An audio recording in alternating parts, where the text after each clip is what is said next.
कृष्ण ज्ञान।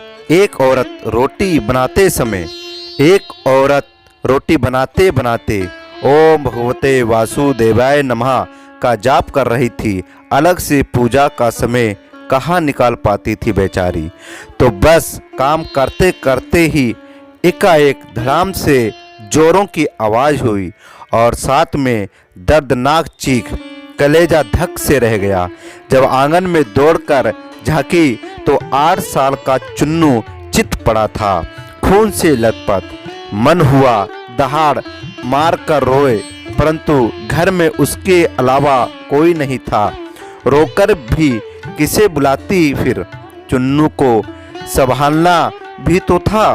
दौड़कर नीचे गई तो देखा चुन्नू आधी बेहोशी में माँ की रट लगाए हुए है। अंदर की ममता ने आँखों से निकले कर अपनी मौजूदगी का एहसास करवाया।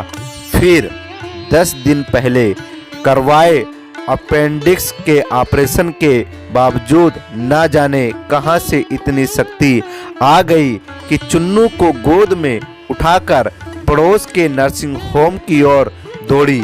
रास्ते भर भगवान को जी भरकर कोसती रही, बड़बड़ाती रही, हे कन्हैया क्या बिगाड़ा था मैंने तुम्हारा, जो मेरे ही बच्चे को।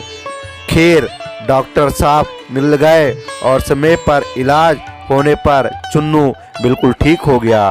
चोटें गहरी न थी, ऊपरी थी तो कोई खास परेशानी नहीं हुई। रात को घर पर जब सब टीवी देख रहे थे तब उस औरत का मन बेचैन था, भगवान से विपरीत होने लगी थी। एक माँ की ममता प्रभु सत्ता चुनौती दे रही थी। उसके दिमाग में दिन की सारी घटना चलचित्र की तरह चलने लगी।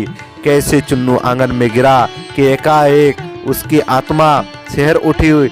कल ही का पुराने चापाकाल का पाइप का टुकड़ा आंगन से हटवाया है, ठीक उसी जगह था चिंटू गिरा पड़ा था।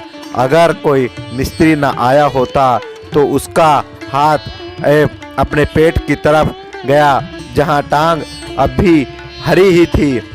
ऑपरेशन के शासन हुआ कि उसने 20-22 किलो के चिन्नू को उठाया। कैसे कैसे वो आधा किलोमीटर तक दौड़ती चली गई। फूल सा हल्का लग रहा था चिन्नू। वो कपड़े की बाल्टी तक छत पर नहीं ले जा पाती। फिर उसे ख्याल आया कि डॉक्टर साहब तो 2 बजे तक ही रहते हैं और जब वो पहुंचती तो 3:30 बजे रहे थे। उसके जाते ही तुरंत इलाज हुआ, मानो किसी ने उन्हें रोक रखा था। उसका सर प्रभु चरणों में श्रद्धा से झुक गया। अब वो सारा खेल समझ चुकी थी। मन ही मन प्रभु से अपने शब्दों के लिए क्षमा मांगी। तभी टीवी पर ध्यान गया तो प्रवचन आ रहा।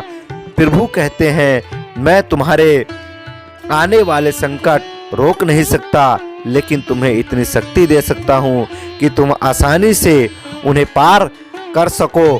तुम्हारी राह आसान कर सकता हूँ, बस धर्म के मार्ग पर चलते रहो। तो उस औरत ने घर के मंदिर में झांका कर देखा, कन्हैया मुस्कुरा रहे थे। हम बहुत बार संकट समय या खुशी के पल में ईश्वर की कृपा तत्क्षण समझ नहीं पाते, पर बाद में ये एहसास हो ही जाता है कि ये सिर्फ ईश्वर की ही कृपा थी। ऐसे वक्त श्रद्धा, आस्था और धैर्य बनाए रखें।